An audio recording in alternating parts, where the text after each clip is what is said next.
All right, team Smarter San Diego. Hey, we've got a very special guest today. We've got a lot of great content today.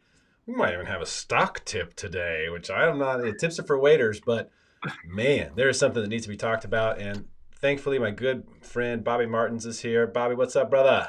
Hello, everyone. How's it going? Thanks for having me. Yeah, it's great to have you. Now, I don't know, you've got to remember the buildup for the great EXP debate that we did. And we're going to talk about that stock. We're going to talk about a big question that I got this week from a buyer who was burned by the crash previously, had a question about, hey, is this crash building up again? Is this the same as it was right before the crash? I want to get your expert opinion on that as well.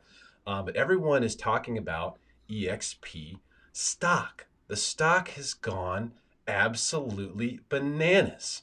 And Yep. when we did this EXP debate, the great EXP debate, which you can find on Facebook. In fact, I'll post the link here, both on YouTube and on Facebook, for you to go check it out. It was actually great. You can see what's happened since and what was sort of real and what wasn't. And well, it was actually a really, really good debate. But what's crazy is at that point in time, the stock was at $18, Bobby. 18 bucks. Was it that high? Yeah, Are you sure it was that high? I went and double checked it. It was at the peak for that cycle, Yeah, right when because we did the I debate. remember it went down like fairly right after that when It it was did. going like 7, 8 bucks, something like that. And so, okay. It did eventually get that low. I made a little graph here for you. Let me get Hmm. myself in a different spot. There we go. Okay. So that's when we did the debate, $18. And I made a full disclosure when we did the debate that I owned the stock and Hmm. that I had owned the stock for a little while. And I actually sold it a little while later for a double. And I wish I sure hadn't. As you can see, where it is today, this EXP stock closed today at $117 a share, almost Well, $100 more per share than it yeah. was when we did this debate 3 years ago. Bobby, tell me how, first of all, how could this be possible? What is it that EXP is doing that is so good that it can run like this? I mean, this is one of the best performing stocks in all of the stock market. How is that possible? Yep. Well, so first off, it really comes down to how the company is built. Without having brick and mortar offices during the pandemic, we have blown up because, I mean, basically everyone is figuring out how to work from home.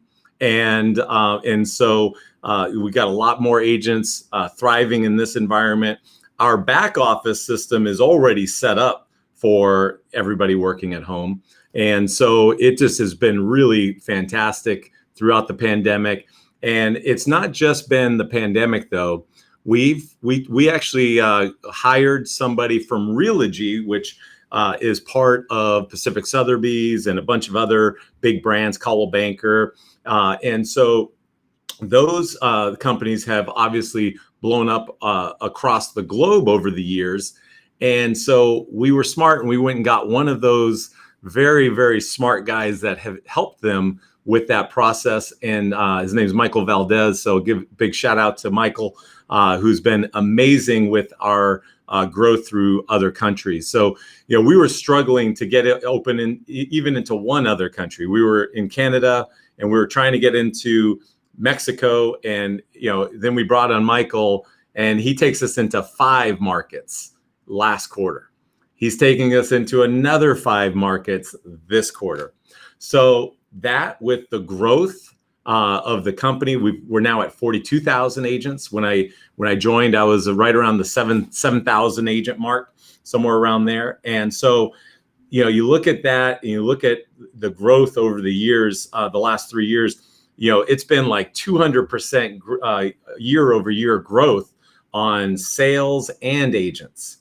And again, the profitability has really gone nuts because of this. And we don't have the brick and mortar that's sitting there empty like other brokerages. And so now every agent can go out and get their own space, which is a great idea right now because real estate or office space is dirt cheap, like literally a third of what it was if you are smart. And so it's really, the company is just really positioned well. And and it's also the agents, the agents that we're getting are some of the best agents in the country. I mean, in San Diego, I think we have like 3 or 4 agents in the top 10.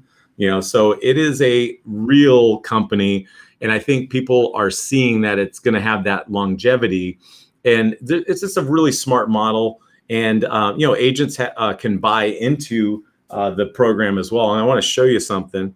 I got a buddy of mine. I don't know if you'll be able to see this very well, but look at that. That is a friend of mine in Las Vegas. And the true success of this isn't, for me, it isn't how am I doing? Because I'm going to do successful whatever brokerage I'm at. And my success has gone crazy here. But I really measure success of how are the people that I'm bringing over, how are they doing? And Aaron, had about 80 agents at a brokerage that he started from scratch in Las Vegas. And he ended up closing that down and coming over to EXP. And he's a big producer, does a lot of volume in Vegas, about 300 plus deals a year. And he's been doing the agent equity program. So taking 5% of his commission and buying stock with it every single transaction. Oh my goodness. And that number that you just saw was that stock. And that's just one account. That does not include the free stock that he's gotten from winning awards like this with the Icon program. So the Icon program, I just got a quick glimpse of that. And the Icon program is really what makes EXP a great, great company for producers. This one here, I received in 2019 after my first year. It is now worth $150,000. The current value when it was given to me was $16,000, which is the cap that we pay, and now it's worth $150,000. So that's pretty good. No other company can match something like that. And so again, for producers, EXP has just become, a place that all producers, when they look at the math of this company, if you understand math and you don't have an ego, then EXP is a perfect place for you. But unfortunately, some people have egos, and some people, and some people don't understand math, and that's why we're not at 200,000 agents yet. But I guarantee you, I would say in the next 3 or 4 years, we will get to 200,000 agents worldwide. And it's a matter of time, in my opinion. Bobby, let me ask you some questions here, because I think there's a few things. First of all, in the debate, which I'm going to post, this debate was almost 3 years ago. One of the funniest moments on there that I recall was when Sam, who you were debating from Big Block, he was taking the other side. And he basically said, hey, do you have an office space? Does Kyle Whistle have an office space? Does Kurt Wanabo have an office space? And you go, we got Wanabo? Oh, Wanabo came over, great. That was one. It was a huge agent in San Diego. And he had come over, and you didn't even know about it. So it was kind of an interesting moment. Now, when you showed us on that phone, there was an account that had almost $1.7 million in it. So what you're telling me is that one of the agents who has come through you and is on your team in the EXP model in Las Vegas has decided to put 5% of his earnings into purchase stock, and those stocks for 2 years. In 2 years. For 2 years. Are worth he's been here for 2 years. Yeah, he's been here for 2 years, and he's been buying stock. Not even, I think it's like $175,000 worth of stock or so stock of his own money. And now it's way more, way more, 10x more. And so that's really the power of the agent equity program, because the agents don't have a 401k. Most don't, unless they did something before getting into real estate. Then you have a 401k. But other than that, I have a solo 401k that I fund myself. But other than that, nobody, most people don't have that. And so with this, it's really been able to give agents something different. Something to save for. I know agents that have taken some of the money or some of their stocks and sold it and paid off their homes. It's that kind of wealth that has been happening. I mean, I know dozens of millionaires within the company that came a year before me, 6 months before me. Even myself, I've got $500,000 in free stock. that is something that you just can't put a price tag on. I mean, it's really just been a great experience, between the Icon program and the Agent Equity Award program. It's really making a lot of agents wealthy, and we're doing the same thing that we were doing before. And that's, if you recall from the debate, that was the knock, right? They were like, oh, you guys aren't going to sell real estate. That's really funny, laughable, because not only were we selling more real estate, we're selling a lot more real estate than we were before.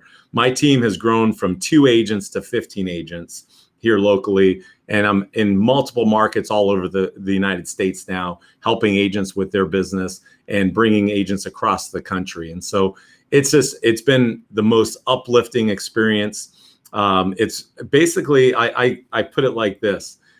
I felt like I was in a world of scarcity before coming to EXP, and instantly it was abundance, just overnight. And it's been that way for the 3 years that I've been here. And the relationships that we have forged with other agents, referral business is crazy. That's one of the things that, if you remember in the debate, I did point out, is if you're a local agent, you're not getting a local agent at a 100% brokerage that does not have that reach across the globe. You're not getting those incoming referrals from other agents in other markets. I closed over 150,000 incoming referrals last year from EXP agents. And again, let me remind you, my cap here is 16,000 per year. So and I've gone back and I've looked at what I've paid EXP, and it's been about 100,000 or so between the 3 years. So would you trade 100,000 for 500,000 in free stock?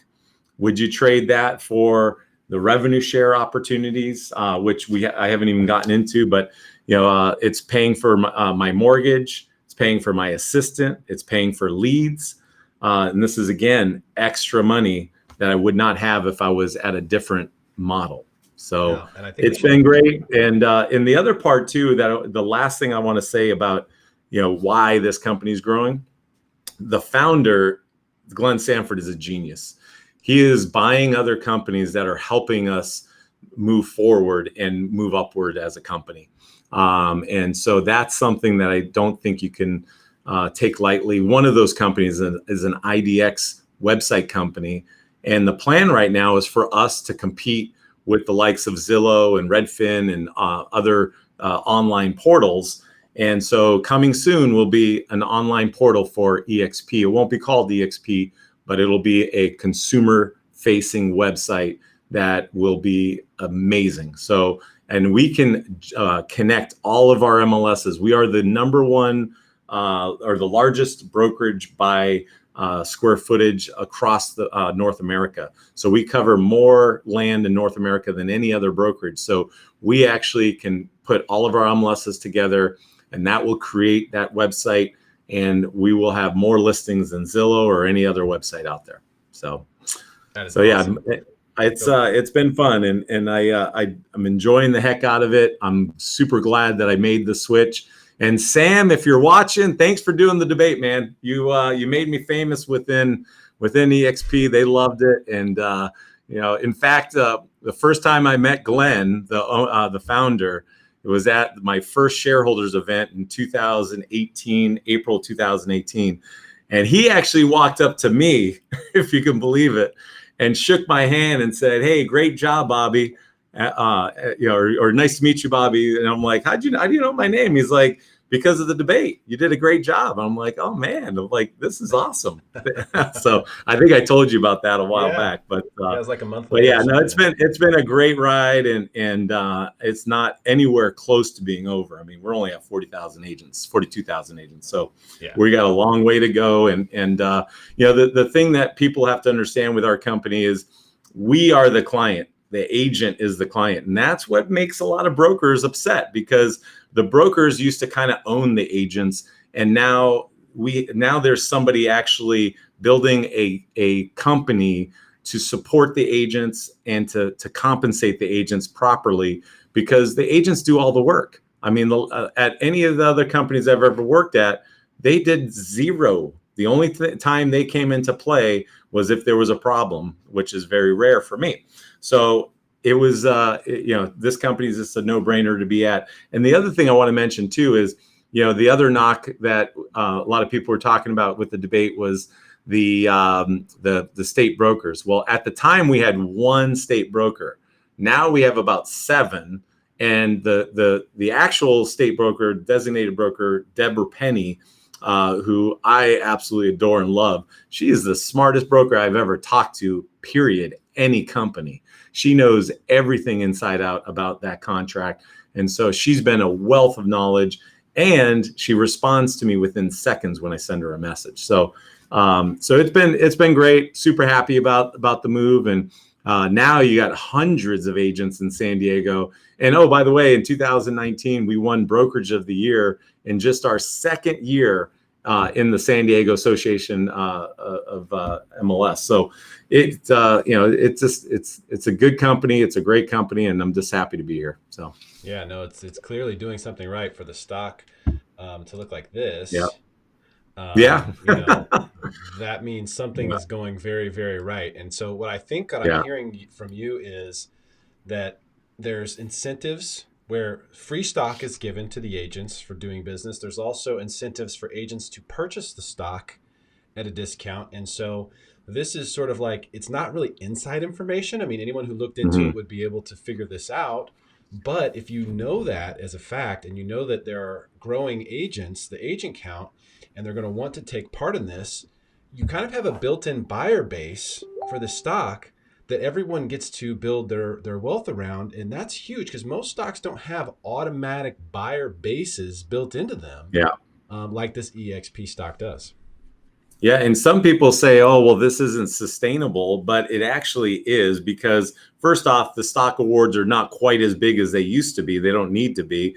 And so that changes everything. There is a 3-year vesting period on any of the free stock. So what does that do? That makes me stay here, right? And I have no plans on selling any of this stock. My plan is to just hold this long term.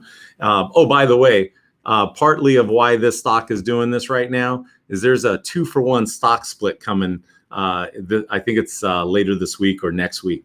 And so, I think I have a little over 4,000 or 4,500 shares. So that will double to 9,000 shares or so. And so, so that's a pretty amazing thing. And the reason why they did that is they want the stock to be accessible to the agents.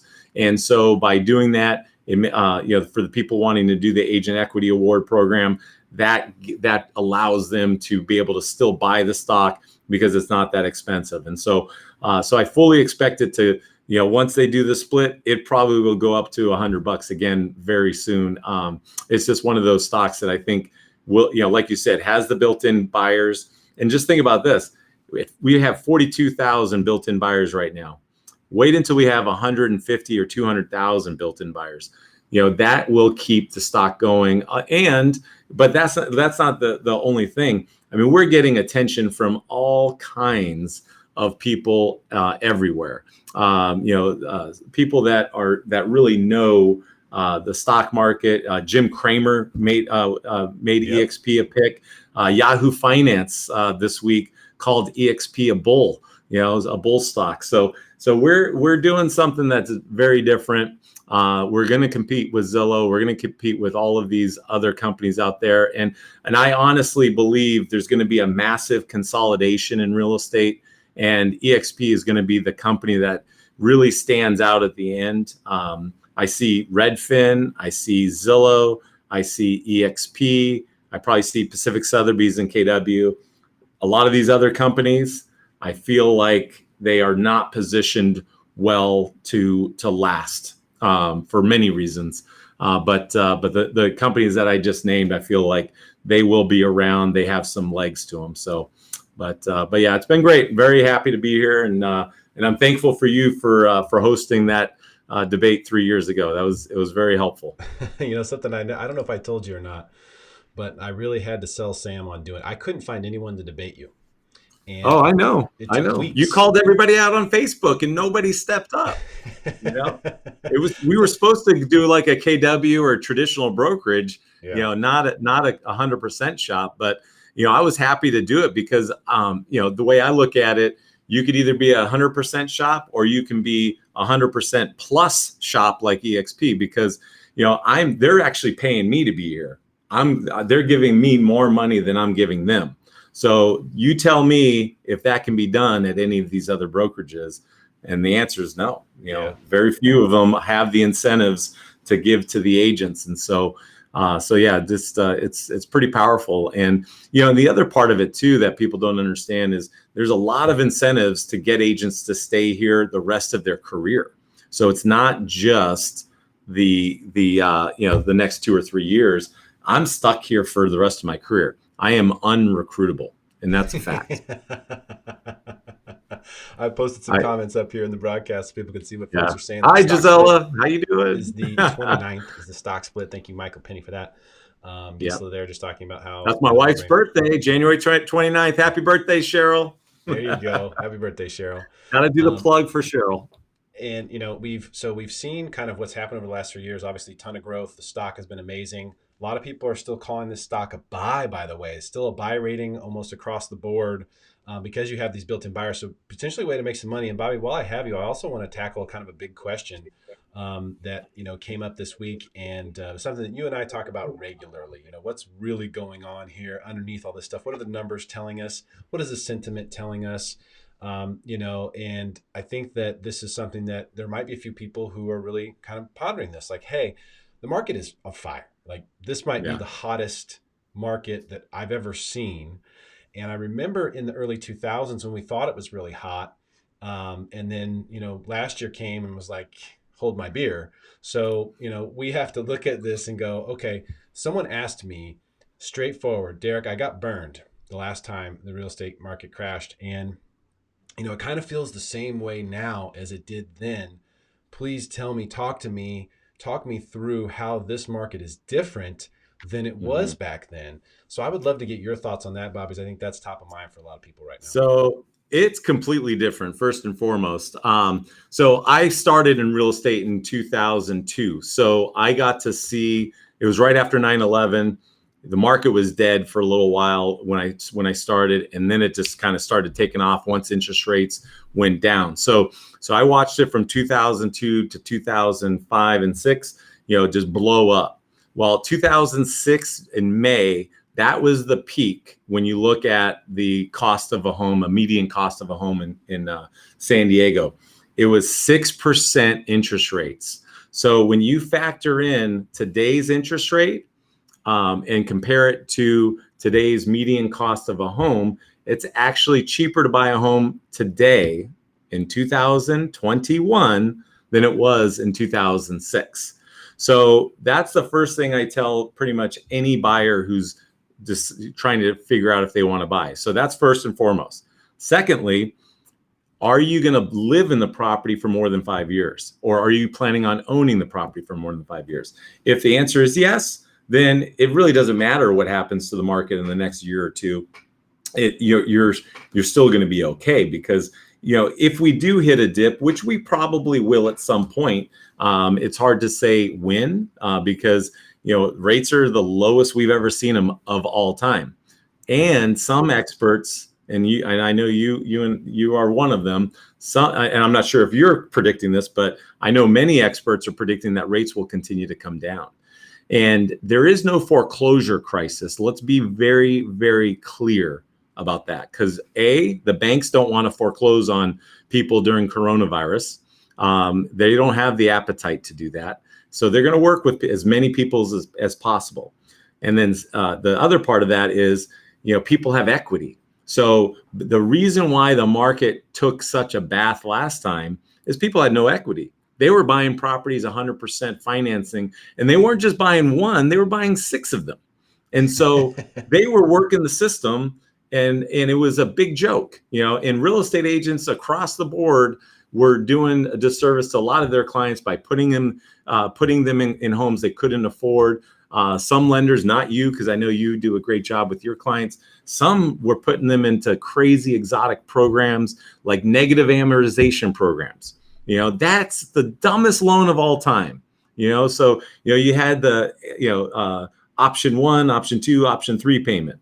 And option one would be a negative amortization. And so people naturally would look at that and go, let's pay that one. That looks good.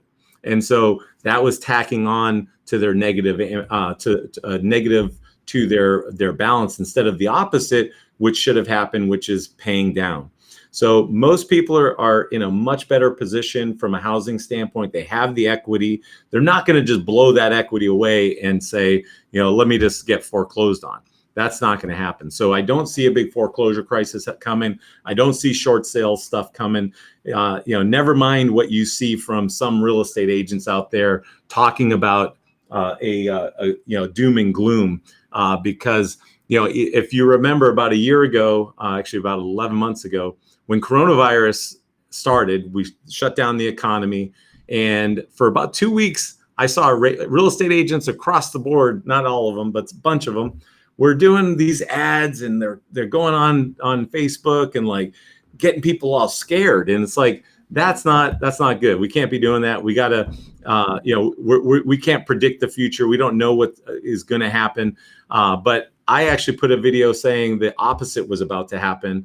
And I told everybody to hang on. You're going to see the best real estate market you've seen in a long time. That prediction came in end of March. And that's exactly what happened. The market took off. There's not enough inventory. There's lots of demand. We're getting people moving here from San Francisco, from LA, and from across the country. Because if you're living somewhere where you don't have to go into an office anymore, and they're letting you kind of work from anywhere, San Diego is a pretty good place to be. So I am bullish on San Diego. I feel like the market still has a way to go. I think that prices will go up double digits in 2021. I think we'll have a good year next year in 2022. After that, it's anybody's guess. And all bets are off if rates go up. And so if you're a buyer and you have a good job, you're not worried about losing that job, then definitely buy a house. Don't be waiting. You're going to watch the market go up 25% over the next couple of years. And then you're going to have to wait 2 more years for it to come back down. And if it comes back down, it's because the rate went up. So your payment's going to be higher anyways. So I'm like I said, I'm bullish, but I do always ask the people, ask buyers, are you going to keep the property for a while? Because if someone says, oh, I might sell it in a year or two, well, that would maybe give me a little concern, depending on their situation. And one other important stat, to look at, 40% of San Diego is owned free and clear. Now, I don't know what the number was back in 2008, but I guarantee you it was not 40%. So what happened with the market last cycle in 2008 to 2012, when the market got hammered, you had cash buyers galore buying these properties, and they just been renting them out and just collecting that cash. So many of them have sold some properties, but many of them haven't, and they're still sitting on them. So the rich got richer during that downturn, and the people who weren't afraid to buy when others couldn't or weren't able to, that's really the best time to buy, when other people are afraid to. And so, but right now, I mean, the market's going nuts because everyone knows it's still a good deal to buy. You're looking at your payment. It's cheaper than rent in most cases, or a lot of cases, especially if you have a decent down payment. So that's my take on it. Yeah, I would tend to agree with you that it's a very different market. The inventory is really the big difference, between now and back then. I think we have 3 or 4 times as many houses or less houses for sale now than we did back then. And that's a major, major factor in people being willing to go all in when they find one they love, because they know there isn't another one coming, maybe for months. Yeah. So people are a little bit more willing to go all in. Back before the crash, people would pay above for properties, but maybe 5,000-10,000 tops. It wouldn't really go too far with it. Now we're going to, because we're seeing my ultimate greatest fear, Bobby. I'm going to tell you what gives me nightmares is this thought that one day, only people who are wealthy will be able to own real estate. Only people who are Yeah. like wealthy, not rich, wealthy, because ultimately what's happening right now, Bill Gates, Jeff Bezos, what are they doing? Buying land, tons and Mm-hmm. tons of land. So if the big boys decide to come in and buy all the land, the same thing that happened in the crash that I was afraid of, BlackRock and all these big investment firms that are coming and buy all the houses, and then you don't have a choice but rent. You won't have a choice, and that's my Yeah. worst nightmare. That Yeah. if it were going to unfold, it would unfold something like this. So, my encouragement for people to get in and buy a home is that first of all, start the clock. You're going to pay it off in 30 years. Let's get that clock ticking. Let's not wait any Yeah. longer on that. Number two, if you have great interest rates and a payment that you like, guess what? You get to lock that in. So you Mm-hmm. don't have to worry about rents going up and things like that happening. Yeah. I'm hearing all kinds of crazy horror stories. It's pushing people to buy because landlords are going, hey, rent's not going up $100 this year. It's going up $500. Mm-hmm. That's Yeah. really happening. So, No, definitely. I don't have a catalyst for anything to happen in the other direction. I think it would be great if prices would relax. I think it would be great if we got a dip because I would be in there buying it with everyone else who has any brains. But I just don't know what's going to cause that to happen, and that's where I Yeah. can't really advise anyone that it makes sense to wait right here. Well, I looked at the MLS the other day. There was 2,800 active homes on the market.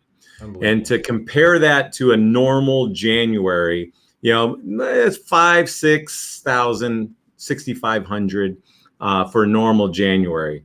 But to compare it to 2010-ish, we had about 22,000 homes on the market in 2010 at one point. And so you can see how having a lot of inventory will hurt the market. And back then, all the banks pulled away all the loan programs. So the only people who could buy were cash buyers and Blackstone and or BlackRock or whatever the heck it is, and other hedge funds out there that were buying these properties. And so you and I have the same fear actually, because what's to stop the market getting killed and then all of these iBuyer programs coming in and buying up all of the properties. So I just hope that homeowners are never put in that position. But I think it is important to have real estate as an asset. Do you need 10 of them or 12 of them? Maybe not. But if they are all cash flowing, then why not? Right? Because if you have cash flowing real estate, rents don't usually go down; they usually go up. And so we are in an inflationary period, and if you look up anything on inflation, it will always tell you to put your money in hard assets. That means real estate, that means gold, and other tangible assets, things that you can actually feel and touch, and as opposed to maybe Bitcoin and things like that, which can be a little more risky. But obviously, Bitcoin's been making a big run lately. The stock market's going nuts. I feel like the stock market's going to keep going as well. I do track the market. I do a lot of trading myself, and so I do feel the market's going to keep going for a while, especially with all of this stimulus money that is being sent to people who don't even really need it. They're going to spend it on things that they don't need. So the economy is going to keep going. People are going to, the markets, are just not going to, in my opinion, going down right now. Will it go down eventually? Yes. When the stock market gets killed, expect the real estate market to actually go up another 20%. Because when people feel like the stock market's overvalued and pull out their money, they're going to want to do something with that money. And if you remember, the tech bubble burst back in, I think, around 2000, 2001. And what happened to the real estate market? 2002 to 2006, we had one of the biggest run-ups of all time. So I think that's an important thing to look at. You got to look at history to kind of figure out where things are going to go. But yeah, prices are high. However, rates are really low. Payments are really, really low, lower than 2006 for a median cost of a home. So as long as that is still happening, you're going to see a lot of people buying real estate. And again, the job market here is pretty good. It's much better than than the rest of the state. I think the state's at 9% or so. I know we're much lower than that here in San Diego. So, and out of any city in California, the clear choice is San Diego by most Californians. Most of my friends in San Francisco, most of my friends in LA, they all say the same thing: San Diego is king. So I think that we're in a protected bubble here to some extent. But you definitely want to buy real estate in a smart way. Look at the comps. Don't get overly emotional about something, and work with a good agent that will help negotiate the deal. And just you can save money still. I mean, not every deal is going over asking price. I just shaved about $300,000 on an offer that we put into escrow today. So it can be done. Well, that's good to know, Bobby. Thank you so much for your time, man, and your information and insight into this right here, which has been making, if you own EXP stock, EXP World Holdings, EXPI is the ticker symbol. That $18 arrow there is when we did the great EXP debate, which you can find on Facebook. I'm going to put the link here on YouTube. Going to put the link here on this Facebook post as well if you want to go check that out and see what we were talking about back in 2018 when we did this. And ultimately, where it is closed today, over $117 a share, and why? It was actually 120 in after hours trading. Did it? So they ran it up closed after out hours? at 120. I had to check right before we came. And so we have some good ideas as to why that's happening and why that's likely to continue to happen. There are a lot of people you can partake. Hey, if you're not an agent or something like that, you can still partake. You can keep an eye on this thing. You can take part in what is a seeming revolution in the real estate industry that has been making people a lot of money. Bobby, thank you so much for your time today, brother. I really, really appreciate you jumping on here with us and sharing your knowledge. Thank you. It's great to see you, my friend. It's always good to see you, my friend. Take care. Share this video. Let's help make your friends smarter and maybe richer than everyone else. See you guys soon.